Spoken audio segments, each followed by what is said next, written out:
Today we are going to start working on this bed to bench project. We have done many of these over the years. They're a project that we've had them in our house and they sell so fast, but whenever I find a bench like this that it definitely obviously needs some work to use as a bench. It's been sitting in a thrift store for a long time and it's going to end up in the landfill. I need to bring it home and make it into something else that somebody will actually use. So this one thing that we think about is for somebody to this headboard is really tall. It's 50 inches, Matt. And so in the past, we've had people that really want to buy these benches, but they can't fit them in their vehicles and they don't have trucks. And so with this one, since it is so tall, and I don't want it to look that tall, I just want it to look like a regular bench. I have shared many of these projects on my YouTube channel, so make sure you check those out. But this one's going to be totally different because it's got to be adjusted in a different way. So Matt, do you want to show them what we're going to do? Yeah. So we're going to cut these legs down so the height of this equals here. Okay. So we're going to measure. That's 8.5. 8.5. So then that's what you're going to take off those legs? No. Or So what we'll do is we'll take 8.5 down from here.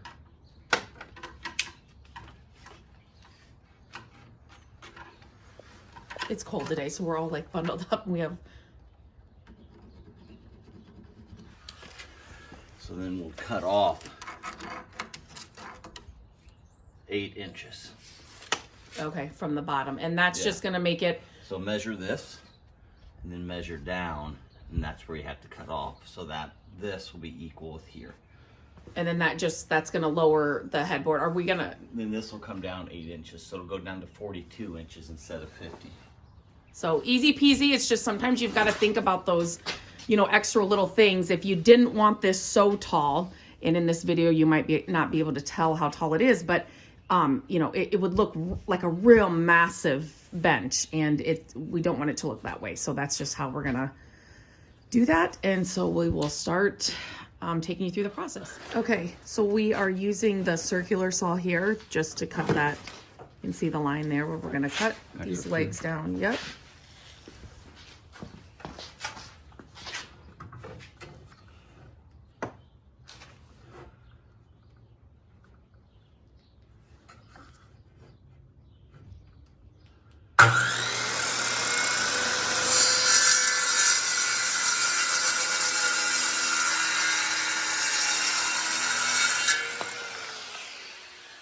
And then I just wanted to show you, I have showed these clamps in so many different ways. We've held, dressers together when we're trying to fix them. There's so many ways to use these clamps in your garage when you're working on projects.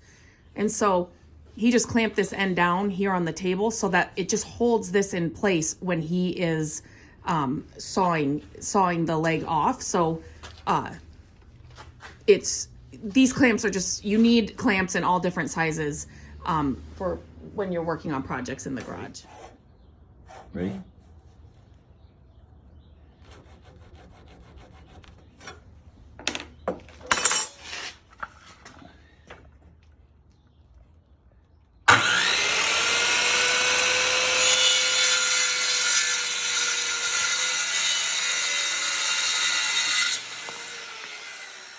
Now the footboard, I should have said, the footboard becomes the sides of your bench, and then the headboard is the back of the bench. This bench is going to come out 18 inches. Okay, so how you have to measure that is you're gonna come over to this headboard that we just cut down. You're gonna figure out how deep it is. 2 inches. It's 2 inches, it comes out 2 inches. So we want, like I said, 18 inches. So then we know that this has to be 16 inches. That's gonna be our mark.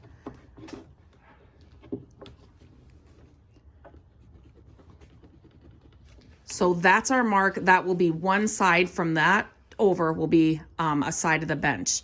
This white stuff is from the pickling gel that I shared You can check one of my videos here on YouTube on how I was just testing it out to see how it did on a, you want to measure this side? So he'll measure this side 16 as well, but that's why that is there. I'm going to paint this bench, so it was a good piece to kind of test that stain out. Okay, so then we will cut, will you use a circular saw for that? And then cut it there at 16. Okay, just to give you a better idea of what's gonna happen here. So do you see this is kind of, that's still the footboards all together, but the mark right there. So then this will be the side of the bench, cut down right there. We'll hook it onto there. And then, you know, the same on this side. And then we will put on a seat, but that's how it will look. Headboard, footboard cut, not really in half, but that end, and that'll be the side. Now we raise, so we're gonna cut this, right? This line here. And we raised it up. So obviously the blade, you're not cutting your table, whatever you're working on. So we just used some scrap boards here, raised up the footboard. Again, use the clamp here to hold it all together. He's putting the blade to the size he needs. And then we are all hooked. Our cords are all hooked around the table. And then we will just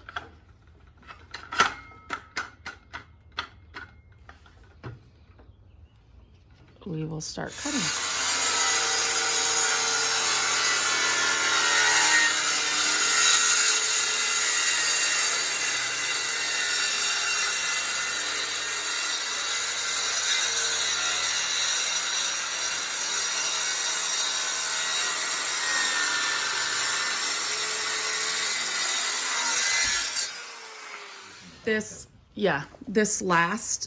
This was like a 2-person thing, so I couldn't record it. I had to hold things, and then he had to put it together. So we have the 2 pieces cut, like I shared, and so then it was just lining this side up. We'll do it on both sides, but lining it up right here. And I wanted this piece and, like, you know, where it juts out like here to be flush with this back piece of the headboard.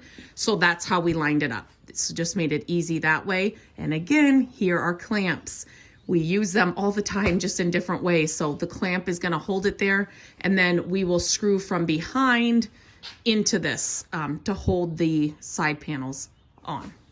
A little thick. Yeah, it is a little thick. So this top piece, this was up on the top. I kind of wanted Matt to take it off to see if it's just screwed on or nailed on. So it was easy to just pop off. I might like it just like this, because that was just kind of clunky right there.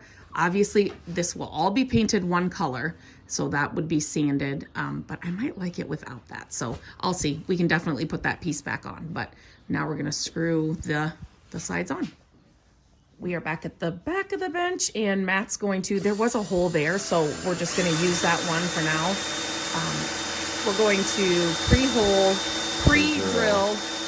the holes. And why do you do that? So it doesn't split the board or the wood. It's just good. This is just so then it doesn't split the wood when the screw's going in. So a pre-drill hole just helps so that doesn't happen. Obviously you want to make sure that where you're drilling in is going to go into this side.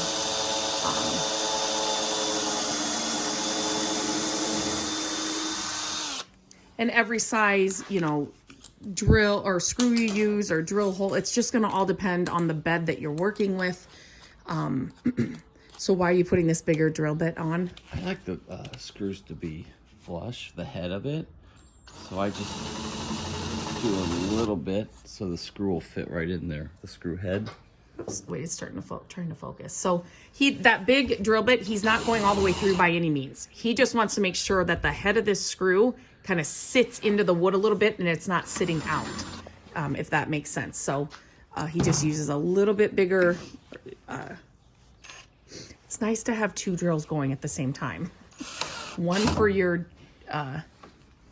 when you're making the holes, and then one for the actual screw.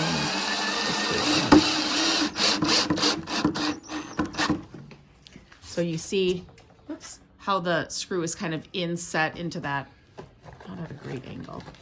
So that bigger drill bit just did that to make sure that it sits in there. It just looks nicer than having a screw head coming out. Okay, side 1 is on. Now we will go ahead and work on side 2. One thing I want to make sure that we're doing here with my channel and with these projects that we're showing you is that I want to make sure that I'm sharing all the tips and tricks that we've learned over the years, over 20 years of doing these projects. And one thing Matt just brought up, which I think is a really good point, and I should have stated that in the beginning, definitely you want to make sure that you're working with a real wood headboard, right? So you just, learning this over the years, we've done a lot of projects and tried to flip and do projects with, you know, not real wood projects. They just don't turn out as good as a real wood project will. For these bed to bench projects, this is straight right here. So you will sometimes find real wood, old wood bed frames like this that are like they're spindles. It's like almost like this all the way down. Those would not be a good candidate for this because, you know, you want a straight edge that you're, you know, for the sides to kind of go together. Spindles would not be great. They're pretty for the feet and stuff, but not the actual putting it together. And then secondly, when you have a real wood bed you're working with, it's gonna be thicker here. You're actually drilling into real wood instead of some, like, I always say particle board, but just that, you know, that chintzy, not real wood pieces. So this is going to make sure that this bench, it's just going to help ensure that it's substantial, like it's a good piece of furniture in the end, if that makes sense. So this is, I hope you can hear me. This is a board that we bought for a shelving project that didn't work. So you can see we have a piece here that we were going to use for the shelf, but it didn't work. So we're just cutting it down to use as the shelf,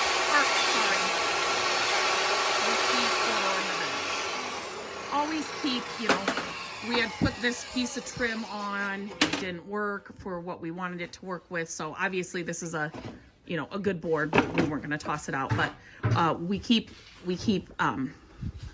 scrap boards and trim and for all these kinds of projects, because you never know when you're going to, you know, a project idea will hit and then you've got all this that you can use. Also pick up this stuff when you're at Restore, yard sales, estate sales. It's a great place to find boards and stuff that you can use on other projects. Okay, so you can see we have the board that we cut. It's here. That's going to be the seat. This is the rest of that board that I told you about. We had a piece of trim on there. We are going to use this piece on the back underside of the seat for support, and then the rest of this board will go, can you just kind of hold it up? You don't have to touch it on there, but it's just going to go on the front, and then that will finish the bench. So easy peasy, we can use the whole thing. That little piece of trim we'll be able to use for support as well. So you definitely want support underneath your seat, obviously. So that trim's going to help with that. So we will definitely use that board for some of the support, but again, here's another scrap board we had in the garage for projects like this. And so you'll need supports on the side as well. So we will be able to use this piece, cut it up, you know, to size. And then we will use that for supports underneath the bench as well. Okay, so he's making a mark, see where this seat board is gonna go. So then he knows where the support boards need to go. So this will mark where the seat kind of ends. He broke his pencil naturally. And then that just, I don't know if you can see it well on this video, but you can see right there. So he knows that's where the seat will go, or the, you know, the bench part. And then the supports will have to go underneath that. This support piece, like I said, we're just screwing that in. We're just using screws. It'll be extra secure that way. You're not going to see this piece at all. So it just sits underneath kind of the seat of the bench. So we're just using screws to get that piece secure. And then we will do kind of like a crossbar of support across, just because it is a decorative bench, but yet people can sit on it, you know, as well. So we have one in our living room that, you know, if we have extra people, it seats 2 people. So it's definitely, we use it, but not not all the time. So mostly decorative, but yet it will be functional. Again, another reason why you keep your scrap boards, like I said, so we wanted the supports on the side as well. You're not going to see this part, so it doesn't have to be pretty or perfectly, you know, the same. But that now we will slide the seat in. You see that little spot right there? And this will help be part of the support underneath the seat. So he's explaining this, so those are the pieces that I showed you for the support, and now he has a piece, or see this area right here. So then he put this another scrap board that we have. It's all the way across the front here. So then it's kind of like on all corners of this seat, there's going to be support. So there you go, scrap boards again. We have this board left over from this right here. So now we're gonna make cross supports this way. So you're just gonna measure, you can kind of see it under there. From there, this support board to this support board. And then I think we're just, for this size bench, we're just gonna do 2, just again, to add additional support underneath that seat. So we put the braces all underneath there like I showed. And now the seat is just sitting on there, and then we're putting this front piece on just to kind of finish the bench off. And again, 3 different size clamps, or different, we have clamps of all sizes, but again, they're perfect for holding this kind of flush and right where we want it. And then we will screw that in from the sides, or into the sides. Matt? No, sorry. We'll screw them from out. Okay. From in, out. Okay, from underneath? Underneath, yes. Okay. So we will, so then you won't see the screw holes. So, so yeah, and then it'll be ready for us scuff sanding and then paint, and then it will be done. So we screwed in, did a jig hole, right, or pocket hole with a jig. And then, so we laid it on its back and then just put those in like that. Here is the bench all ready for paint. So it has been scuff sanded, all of it. And scuff sanding is just you know, you don't have to get down to the bare wood, especially when you're painting. It's just so you can kind of rough up the surface and get everything ready for paint. I did use oven cleaner just on the fronts of these legs. I haven't done them fully yet, but it's working beautifully. I do have a video here on YouTube about how to strip furniture with oven cleaner. I want to paint the bench one color, and then I want to, when I can save these beautiful legs like this, the feet, I like to, you know, just stain them just so they pop a little bit more. I have done tons of white or creamy projects over the last couple of months. I want to try a different color on this. And now I think I'm deciding on another color. I think I'm going to go a little bit darker on this color, but I will be using, Matt, I don't know if I'm going to use this just yet, so I'm just going to show them the brand. I will be using the Silk Mineral Paint. If you guys have not tried this paint, I will leave a link in the descriptions. It has the primer, the paint, and the top coat all in one. So when you have a piece like this, or, you know, raw wood, or an old piece like this, you do not have to get a separate product out for primer, a separate paint, and then a separate top coat. It is all in one can with this line of paint. It's a game changer. Our projects go a lot faster. Matt loves it.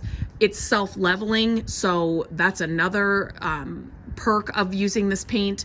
Comes in beautiful colors, but if you are a beginner flipper, if you have been, you know, this is perfect. I would tell you to do this because you don't have to use 3 separate products. Like I said, you just have to worry about one can and putting it on. And if you're, you know, somebody that's been doing this for over 20 years like I have, it's been amazing because it's going to cut down your project time by more than half. So it's unbelievable. But this color is Black Sands, and it looks really gray here. I didn't think I wanted a stark black color. And this isn't, it looks gray here, but I've done many projects in this. It kind of gives off a, kind of like a blue black, if that makes sense. So I might try it. You can spray. You do have to water it down if you're using a sprayer with this paint. But don't, I've shared projects before where I use a spray bottle with paints. This one you don't want to do that with when you're using a brush or a roller. Like I said, it's self-leveling, so you don't even have to worry about it not self-leveling. So we are going to, I might just decide to go with it now that I'm looking at it. We're going to get this one coat on. We'll probably take 2 coats, but then I will come back and I'll show you what we'll do from there. Want to while I'm okay. So before we put this on, we have scuff sanded it, but this still felt rough to me. So always, you know, you may have to go back and you want it to be a smooth finish. So we're just going to go in and make sure that we sand it really well. It just in areas felt rough. You don't want to paint over that because your paint's you'll notice that when you paint it. And then I also wanted to share, like, we did use some filler in where we added, you know, where there might have been, I'm trying to find another one, like this is part of the bed, you know, it looks like that, there's like that crease, so then you can put the headboard and the footboard together. So we just covered that, just filled it in, like this, we filled in. So I forgot to mention that, we did use some filler for that, but yeah, we're gonna make sure that this is completely smooth before we put any paint on it, for sure. And here she is all ready for the final photos. The gel stain looks great on these legs, and the color, I don't even know why I second guessed it. Every time I put this on something, it's beautiful. It really looks almost like a cement gray coming out of the can, but this is what you get. It's like this blue black, it's called Black Sands, but it's gorgeous. It's so pretty, so pretty. And now we have a large bench from an old headboard that would have probably ended up in the landfill. We will always grab these when we find them. It's just a way to repurpose these, you know, bed frames, the headboard and the footboard, that nobody else is picking up, but it gives it new life. And this is something that somebody will be able to use for years and years to come. So I hope you enjoyed this project. Let me know in the comments if these projects are helpful. I will continue to share them. I love sharing the tips or the, you know, the hiccups we may have during the projects and things that we're sharing here on YouTube. But yeah, here's another one done. I'm super excited about it. I think it turned out really good, and it will be going to its new home soon.